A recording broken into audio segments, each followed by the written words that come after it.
اور وہ یہ کہتے ہیں جناب کہ دیکھیں نا 2013 میں بھی تو دھاندلی ہوئی تھی, 2018 میں بھی تو دھاندلی ہوئی تھی. دیکھیں جی, تو دھاندلی تو ہوتی رہتی ہے پاکستان میں, یہ کون سی پہلی دفعہ ہو رہی ہے. اب مولانا طاہر اشرفی صاحب نے بھی یہی بات کی, ہمارے کچھ صحافی دوست ہیں وہ بھی یہی بات کرتے ہیں. تو دیکھیں بہت فرق ہے 2013 میں, 2018 میں, یا اس سے پہلے جب بھی دھاندلی ہوئی تو یہ 19-20 کرتے تھے. ملٹری اسٹیبلشمنٹ تھوڑا ادھر سے ادھر کر دیتے تھے. پی ٹی آئی کو بھی ایک دور میں بہت شکوہ رہا کہ ہماری سیٹیں چھینی گئی ہیں. پی ایم ایل این کو ایک دور میں شکوہ رہا کہ ہماری سیٹیں چھینی گئی ہیں. یہ چھوٹا موٹا چلتا تھا. لیکن اس مرتبہ جو ہوا یہ دھاندلی نے تباہ و برباد کر دیا, پورا کا پورا الیکشن ہی بدل دیا. 17 سیٹوں والے کو اٹھا کے پاکستان کا پرائم منسٹر بنا دیا, بلکہ اب انہیں سادہ اکثریت دلوا دی گئی. اور نہ صرف سادہ اکثریت بلکہ 2/3 اکثریت پہ لا کر اتحادیوں کے ساتھ انہیں کھڑا کر دیا گیا. اب من مرضی کی جو ترامیم ہے وہ بھی کروائی جاتی ہیں, اور بار بار ہم یہ ہوتا ہوا دیکھ رہے ہیں. عمران خان صاحب کی بہن ہے نورین خانم, انہوں نے ایک سٹیٹمنٹ دیا وہاں جیل کے باہر, کیونکہ بہت سارے ایسے سوالات کیے جاتے ہیں جن کا تعلق پاکستان کی اسٹیبلشمنٹ کے ساتھ یا ان گلوں اور شکووں کے ساتھ ہوتا ہے جو گلے شکوے کیے جاتے ہیں اسٹیبلشمنٹ کی جانب سے. تو نورین خانم نے سوال کے جواب میں وہ کہہ رہی تھی, انہوں نے کہا جی کہ بہادر کرنل شیر خان شہید کے مجسمے کی تقدس کی پامالی پر شور مچانے والے یہ بھی یاد رکھیں کہ وہی لوگ ان کا جسد خاکی ہندوستان میں چھوڑ کر واپس آ گئے تھے. ہندوستانی فوجیوں نے خود بتایا کہ وہ کتنا بہادر سپاہی تھا جنہیں آپ وہاں چھوڑ آئے تھے. آپ کو مجسمے کی تکلیف تو ہے, انسانوں کی کوئی تکلیف نہیں ہے. کم عمر بچوں کی شہادت کا کوئی ذکر نہیں. جن گھروں کے چراغ بجھا دیے گئے ان کا کوئی حساب نہیں. یہ لوگ اپنے ہی ملک میں اپنے ہی لوگوں پر ظلم کرتے ہیں. کیا کبھی سنا کہ کلبھوشن کے ساتھ سختی کی گئی ہو یا کسی اور ہندوستانی جاسوس کے ساتھ ویسا ہی سلوک کیا گیا ہو؟ الٹا یہ تو اس کا نام لینے سے بھی گریز کرتے ہیں. کلبھوشن کی ماں اور بہن کی عزت دینے پر یہ فخر محسوس کرتے ہیں. یہ کہتے ہیں جی فخر ہو رہا ہے, مگر اپنے ہی لوگوں کو عزت دینا گناہ بن جاتا ہے. ہمارے خلاف تو ہر حربہ استعمال کرتے ہیں یہ. یعنی کلبھوشن یادو کی بہنیں آتی ہیں, ماں بہن آ جائے, کوئی اس کی بیوی آ جائے تو ان کو عزت دیتے ہیں, ان کے گھر کی خواتین کو. لیکن عمران خان جو سابق وزیر اعظم ہے پاکستان, اس کے گھر کی خواتین کو عزت نہیں دیتے.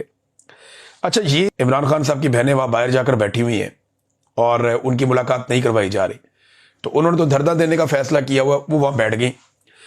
اب پی ٹی آئی کے کارکن اگر آپ دیکھیں تو آج بہت بڑی تعداد میں آئے. اس وقت پاکستان تحریک انصاف کے کارکن بہت بڑی تعداد میں اڈیالہ جیل کے باہر موجود ہیں. اب کیا یہ لوگ دیر تک وہاں پہ ٹھہر سکتے ہیں؟ کیونکہ نارملی ہوتا یہ ہے کہ جیسے جیسے رات کو سردی بڑھتی ہے, موسم سخت ہوتا ہے اور وقت گزرتا ہے, تو بہت سارے جو وہاں پہ ورکرز ہیں وہ اٹھ کر گھروں کو واپس چلے جاتے ہیں, اور تھوڑے ورکرز جب رہ جاتے ہیں تو پولیس کریک ڈاؤن کر دیتی ہے. یہاں پہ عالیہ حمزہ صاحبہ نے, اور پنجاب کو آپ کو کریڈٹ دینا پڑے گا کہ جتنے لوگ پہنچے اڈیالہ جیل کے باہر, ان میں زیادہ تر لوگ وہ ہیں جو پنجاب سے آئے. خیبر پختونخوا سے بھی آئے ہیں, لیکن پنجاب کیونکہ بڑا صوبہ ہے اور یہ جیل پنجاب کے اندر موجود ہے, تو پنجاب سے زیادہ بڑی تعداد میں آبویسلی لوگوں نے آنا تھا. تو لوگ بڑی تعداد میں پنجاب سے بھی اکٹھے ہوئے. عالیہ حمزہ صاحبہ نے انسٹرکشن دی, لوگ آ گئے. اب انہوں نے کہا کہ صرف انہی ورکرز کی حاضری لگے گی اور انہی کی تصاویر اور ویڈیوز شیئر کی جائیں گی جو آخر تک پرامن انداز میں عمران خان صاحب کی بہنوں کے ساتھ موجود رہیں گے. یہ انہوں نے عمران خان صاحب کی بہنوں کے ساتھ دینے کے لیے عالیہ حمزہ صاحبہ نے انسٹرکشن جاری کی ہے. بہرحال پنجاب سے بڑی تعداد میں وہ کامیاب ہوئی ہیں لوگوں کو پہنچانے میں. اڈیالہ جیل کے باہر اس فسطائیت اور ظلم کے دور میں بڑا مشکل ہوتا ہے لوگ اپنے آپ کو آمادہ کریں, لیکن لوگ پھر بھی بار بار نکل کر آتے ہیں. ناظرین, سابق کرکٹر شاہد افریدی صاحب سے ایک سوال ہوا. آج کل وہ بہت زیادہ کنٹروورسیز میں آ جاتے ہیں بار بار. سوال ہوا کہ سابق کپتان پاکستان کے لیجنڈ کرکٹر عمران خان صاحب کو جیل میں بند کیا گیا ہے, لیکن اس کے اوپر کرکٹ ورلڈ خاموش ہے. یہ سوال ہوا, اور یہ باقاعدہ آرٹیکل لکھا ہے ٹیلی گراف نے, یعنی ایک بین الاقوامی اخبار نے ایک آرٹیکل لکھا. اس آرٹیکل کے اوپر شاہد افریدی صاحب سے ایک سوال ہوا. ان سے یہ پوچھا گیا کہ آپ یہ بتائیے کہ جتنے بھی کرکٹرز ہیں وہ اتنے بڑے کرکٹ لیجنڈ کی زیادتی ان کے ساتھ ہو رہی ہے, انہیں جیل میں بند کیا ہے, اس کے اوپر بول کیوں نہیں رہے, آواز کیوں نہیں اٹھا رہے؟ تو شاہد افریدی صاحب کا جو جواب ہے وہ بڑا انٹرسٹنگ تھا. یعنی سوال ہوا عمران خان کے بارے میں، جواب شاہد افریدی دے رہے ہیں، میں خوش ہوں کہ فیض حمید اور دیگر افسران کا احتساب ہو رہا ہے، یہ بات خوش آئند ہے کہ پاک فوج نے احتساب کا عمل اپنے اندر سے شروع کیا ہے، اب جس نے ملک کو نقصان پہنچایا اس کا احتساب بھی ہونا چاہیے۔ یہ کیا جواب ہے؟ یعنی سوال کیا گیا کہ عمران خان صاحب کے ساتھ ظلم ہو رہا ہے، آپ لوگ کیوں نہیں بولتے، اور یہ انٹرنیشنل میڈیا کہہ رہا ہے، تو جواب آ رہا ہے جی فیض حمید کے ساتھ بالکل ٹھیک ہوا اور احتساب ہونا چاہیے، اور میں اپریشیٹ کرتا ہوں کہ پاک فوج نے یہ سلسلہ اپنے آپ سے شروع کیا ہے۔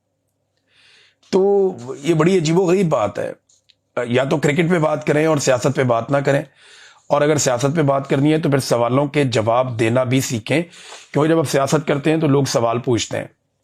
ناظرین، آج 16 دسمبر کا دن تھا، 16 دسمبر سقوط ڈھاکہ، پاکستان 2 ٹکڑے ہو گیا تھا بدقسمتی سے۔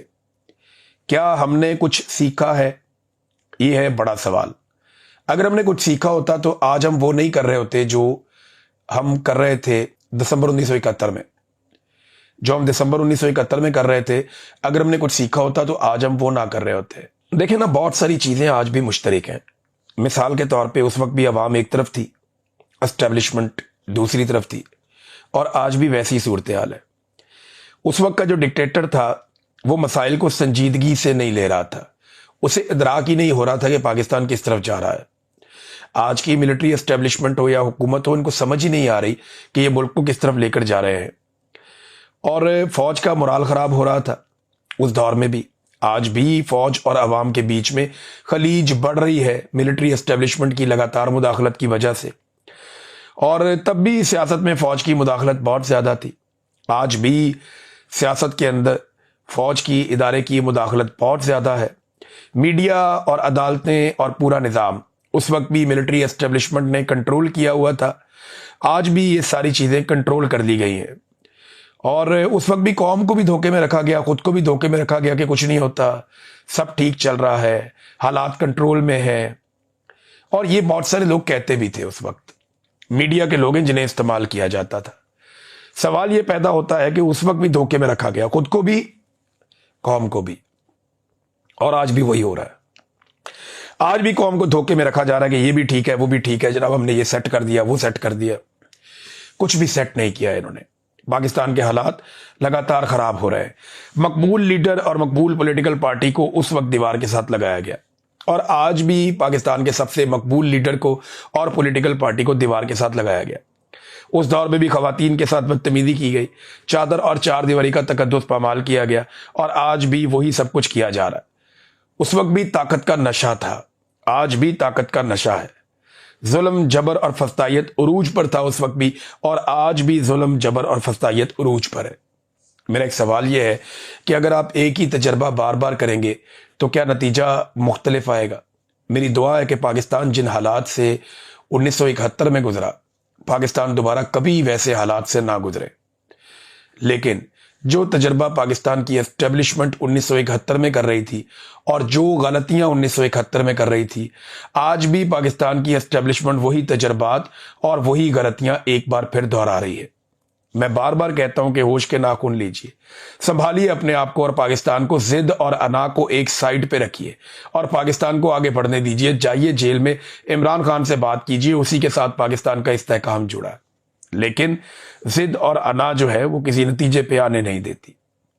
فضل الرحمان صاحب میدان میں آئے، لیکن ساتھ ساتھ میں آپ کو یہ بھی بتاؤں کہ پاکستان تحریک انصاف اور تحریک تحفظ آئین پاکستان، انہوں نے فیصلہ کیا ہے کہ یہ 2 روزہ کانفرنس جو کرنے چاہ رہے ہیں،